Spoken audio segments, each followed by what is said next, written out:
Good morning dear students. હું પ્રફુલ્લ Rajyaguru GT શેઠ વિદ્યાલયની online શૈક્ષણિક ચેનલમાં આપનું હાર્દિક સ્વાગત કરું છું. વિદ્યાર્થી મિત્રો, ગઈકાલે આપણે યુનિટ 5 પ્લેઇંગ વિથ ફાયર એ આપણે સ્ટાર્ટ કરેલું અને એની અંદર આપણે અડધો લેસન થઈ ગયો છે. આજે હવે એ જ પાઠની અંદર આગળ જે આપણે પહોંચ્યા છીએ ત્યાંથી આપણે લઈ લઉં છું. બરાબર, ગઈકાલે આપણે મેની ઇન્ડેકેશન્સ ત્યાં સુધીનો પેરેગ્રાફ આપણે પૂરો કર્યો હતો. આજે હું લઈ લઉં છું ધ પ્રિન્સિપલ. ત્યાંથી આપણે લઈ લઈએ છીએ the principal behind any fire work is that when heat is applied to fuel, the gunpowder, it burns using oxygen. However, because the fuel is packed tightly to keep the heat in the burning take place all of a sudden. The principle એટલે કે સિદ્ધાંત અને firework એટલે ફટાકડા. કોઈપણ ફટાકડાનો મૂળભૂત સિદ્ધાંત શું છે? વેન, જ્યારે, હીટ એટલે ગરમી, બળતણ, એને ગરમ કરવામાં આવે. ફ્યુઅલ એટલે ખબર છે આપણે કે પેટ્રોલ, ડીઝલ આ બધા એને ફ્યુઅલ કહેવાય. આની અંદર ફ્યુઅલ એટલે ગન પાવડર. એને જ્યારે ગરમ કરવામાં આવે છે ત્યારે ઇટ બર્ન્સ યુઝિંગ ઓક્સિજન, ત્યારે તે ઓક્સિજનનો ઉપયોગ કરીને બર્ન એટલે બળવા લાગે છે. પણ ફટાકડાની અંદર ગરમીને અંદર જ રાખવા માટે બળતણ એટલું બધું સજ્જડ રીતે ભરેલું હોય કે બળવાની પ્રક્રિયા અચાનક શરૂ થઈ જાય છે. હવે આપણે it causes the characteristic loud noise. એ જે ફટાકડાનો બળવાનો અવાજ આવે છે એને હિસાબે શું થાય છે કે કેરેક્ટરિસ્ટિક લાઉડ નોઇઝ એટલે કે લાક્ષણિક મોટો અવાજ આવે છે. The actual manufacturing process of firework is simple. The raw materials required are fuel, binders, oxidisers and a few other materials. The ingredients are ground and mixed well. The mixture is pushed through a machine from which it comes out as long rolls or strips and then rolled in cardboard or old newspaper with a fuse. એટલે કે જેમાં બળતણ માટેની ક્રિયા છે, તો એ બળતણ માટેની ક્રિયામાં શું હોય છે તો કે ગન પાવડર. તો એને બાંધવા માટેની સામગ્રી જેને આપણે કહીએ ઓક્સિડાઇઝર્સ અને બીજા અમુક કાચા પદાર્થો જેને આપણે રો મટીરિયલ્સ કહીએ છીએ. અહીંયા અધર મટીરિયલ્સ એટલે કે અન્ય કાચા માલ એની જરૂર પડે છે. આ બધી સામગ્રીને ઇન્ગ્રેડિયન્ટ્સ વાટી એનું મિશ્રણ તૈયાર કરવામાં આવે છે. આ મિશ્રણ એક યંત્રની અંદર નાખવામાં આવે છે જેમાંથી તે લાંબા વીટા અથવા લાંબી પટ્ટીઓના સ્વરૂપમાં બહાર આવે છે. રોલ્ડ એટલે અને સ્ટ્રાઇપ એટલે પટ્ટી અને લોંગ રોલ્સ એટલે લાંબી, બરાબર. અને કાર્ડબોર્ડ એટલે પૂઠું. એને પૂઠામાં અથવા તો ઓલ્ડ ન્યૂઝપેપર જૂના છાપામાં દિવેટ સાથે વીંટાળવામાં આવે છે. એટલે કે આ પેરેગ્રાફમાં તમને એ આપવામાં આવ્યું છે કે ફટાકડો કઈ રીતે બને છે. તો કે જે જૂનું પસ્તી હોય અથવા કાર્ડ પૂઠું હોય એની અંદર આ ગન પાવડરના સ્વરૂપમાં ગોળ ગોળ વીંટાળવામાં આવે છે. પહેલાં લાંબુ પટ્ટો હોય એની અંદર આ ગન પાવડર નાખવામાં આવે, એને ગોળ વીંટાળી દેવાનું. પછી એમાંથી એક દિવેટ એટલે કે વાટ, જે આપણે ભગવાનને દીવાબત્તી કરીએ એમાં વાટ કેમ હોય એમ આની અંદર પણ એક દિવેટ જેવી પણ એ દોરીના સ્વરૂપમાં હોય છે. એવી રીતે એક વાટ હોય છે અને એ સળગે છે એટલે એનો અવાજ આવે છે. The greatest danger of pyrotechnics is that it deals with fire. The industry is notorious for its accidents whether in the USA, Japan, or India. Though the mixture is stable if kept cool and dry, it can catch fire if heat is accidentally applied through too much friction, sometimes or from a spark or an impact. Scientists are looking for ways of making fireworks suffer. તો આ pyrotechnic છે એનું સૌથી મોટું જોખમ, greatest danger એટલે સૌથી મોટું જોખમ એ છે કે ડીલ વિથ ફાયર, એ અગ્નિ સાથે કામ કરવાનું હોય છે. ધ ઇન્ડસ્ટ્રી ઇઝ એટલે કે યુએસએ કે જાપાન અથવા તો ભારત કોઈ પણ હોય, એના ઉદ્યોગ તેના અકસ્માત માટે પ્રખ્યાત છે. એટલે આવા પ્રકારનો જ્યાં જ્યાં ઉદ્યોગ છે એ અકસ્માત માટે પ્રખ્યાત છે. જો આ મિશ્રણ ઠંડુ અને સૂકું રાખવામાં આવે, કુલ અને ઠંડુ ને ડ્રાય એટલે સૂકું, તો તે સુરક્ષિત છે. પણ જો કોઈક વાર વધુ પડતા ઘર્ષણથી,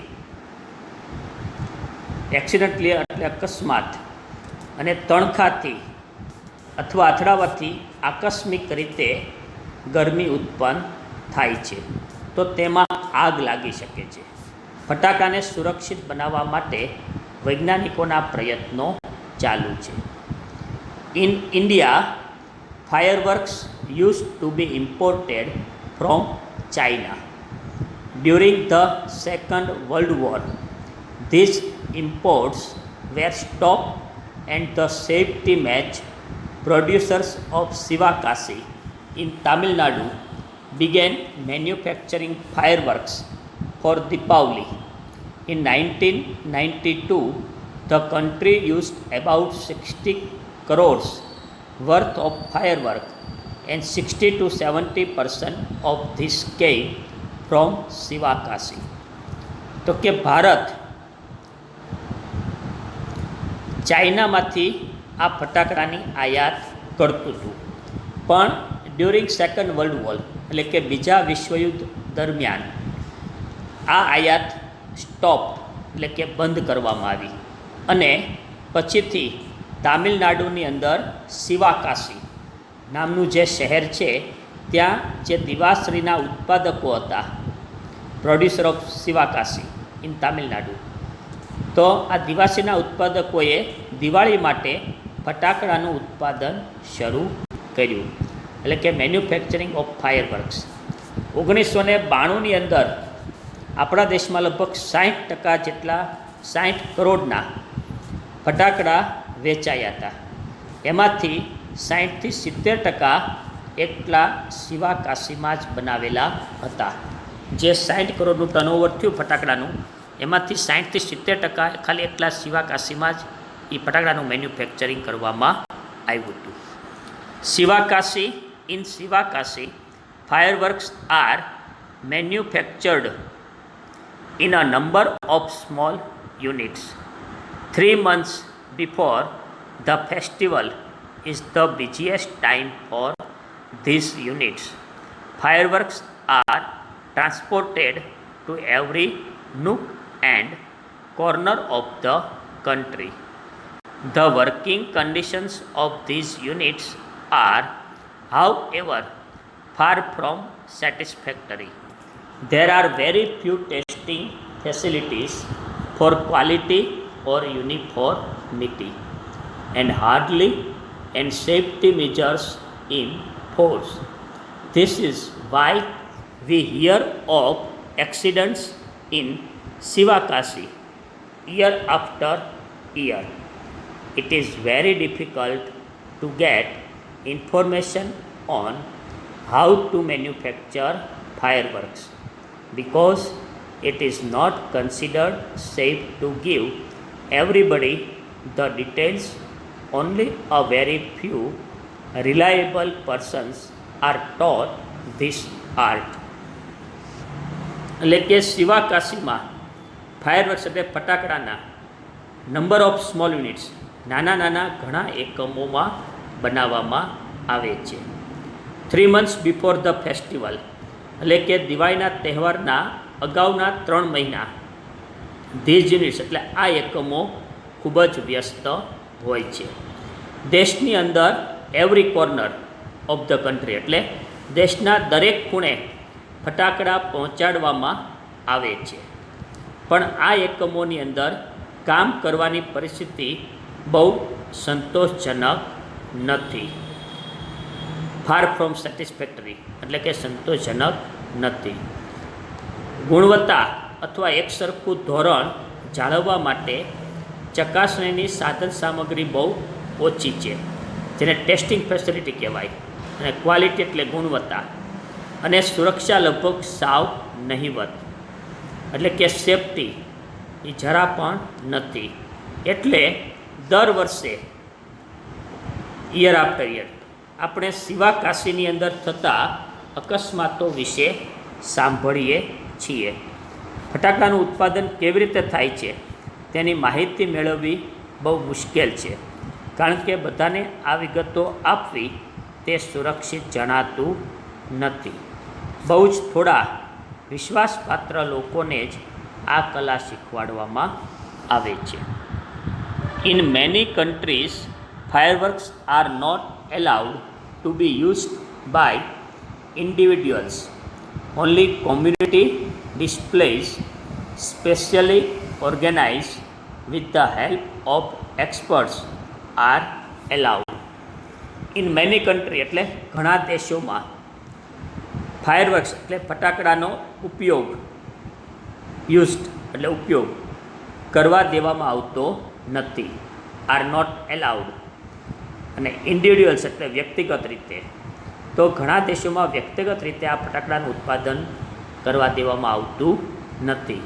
ઓનલી એટલે કે ફક્ત જેના નિષ્ણાંત લોકો છે, એક્સપર્ટ, એની મદદથી જ આયોજિત સાર્વજનિક પ્રદર્શનોને પરવાનગી આપવામાં આવે છે. ડિસ્પ્લે એટલે પ્રદર્શન, અને કોમ્યુનિટી એટલે એક સાર્વજનિક, બરાબર. A great deal of care is taken for safety at these displays. However, since even children are allowed to play with fireworks in India, it is important to observe certain safety rules. એટલે કે ભારતમાં તો બાળકોને પણ આ ફટાકડા સાથે રમવા દેવામાં આવતા હોવાથી અમુક ચોક્કસ સુરક્ષાના નિયમોનું પાલન કરવાનું મહત્ત્વનું છે. એટલે કે જે આ પ્રદર્શનો થાય છે એની અંદર ખૂબ જ કાળજી લેવામાં આવે છે. અને આપણે ભારતમાં જે બાળકોને ફટાકડા ફોડવા દેવામાં આવે છે, પણ બીજા દેશોમાં જો તમે જોશો તો બાળકોને ફટાકડાને અડવા પણ દેવામાં આવતા નથી. જ્યારે એનું એક્ઝિબિશન હોય ત્યારે તમને થોડી ઘણી એના વિશે માહિતી મળે છે. બાકી તમને આ એક ગુપ્ત એટલે કે સિક્રેટ છે, તમને આના વિશે માહિતી ક્યાંય આપવામાં આવતી નથી. Fireworks should be stored, handled and lit with care. Fireworks એટલે ફટાકડાનો, સ્ટોર એટલે સંગ્રહ, અને લિટ વિથ કેર એટલે કે એનો ઉપયોગ ખૂબ કાળજીપૂર્વક કરવો જોઈએ. They should never be stored or unpacked near a flame, gas, cylinder or heater. એટલે કે જ્યાંનું ગોડાઉન કહીએ આપણે, કે જ્યાંનો સંગ્રહ શક્તિ રાખવાની હોય તે, એ ક્યાંય હીટર જે આપણે ગરમ પાણીનો આવે છે તે, પછી ગેસ સિલિન્ડર એટલે ગેસનો બાટલો, અને અગ્નિ હોય એવી જગ્યાએ, ફ્લેમ એટલે જ્યોત અથવા આગ, અગ્નિ એવી જગ્યાએ ક્યારેય પણ આ ફટાકડાનો સંગ્રહ કે ઉપયોગ કરવો ન જોઈએ.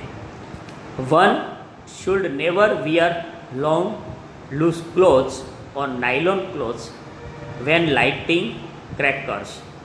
એટલે કે કોઈ પણ વ્યક્તિએ જ્યારે ફટાકડા ફોડતું હોય, લાઇટિંગ ક્રેકર્સ એટલે ફટાકડા ફોડવા, એવા સમયે લોંગ એટલે લાંબા, લૂઝ એટલે ઢીલા કપડાં અથવા તો નાયલોનના કપડાં પહેરવા નહીં. એટલે કે બાળકો, તમે જ્યારે ફટાકડા ફોડો ત્યારે તમારે ખાસ ધ્યાન રાખવાનું કે લાંબા, ઢીલા અથવા તો નાયલોનના કપડાં પહેરવા નહીં. And since the powder in crackers is poisonous, they should never be carried loose in your pocket or your hand. સાથે સાથે બીજું શું ધ્યાન રાખવાનું કે આનો જે પાવડર છે ફટાકડાની એને વપરાતો જે ગન પાવડર કહે અથવા બ્લેક પાવડર કહે છે, એ પાવડર કેવો છે? પોઈઝનસ, એટલે કે ઝેરી એકદમ.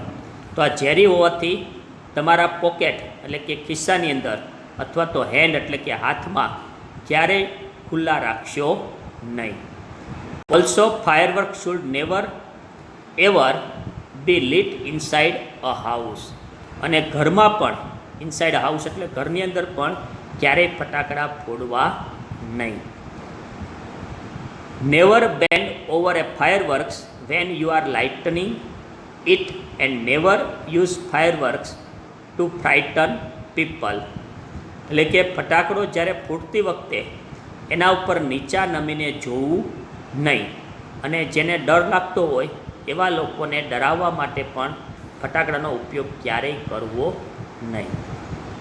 If in spite of being careful you do get a burn, go to a doctor instead of applying oil or ointment.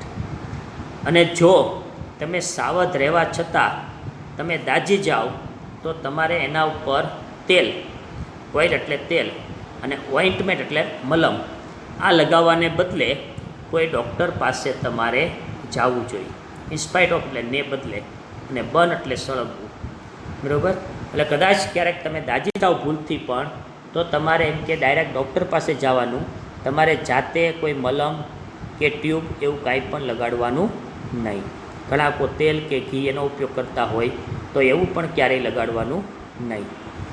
With care and consideration we can make hour favourite festival a much સફર one.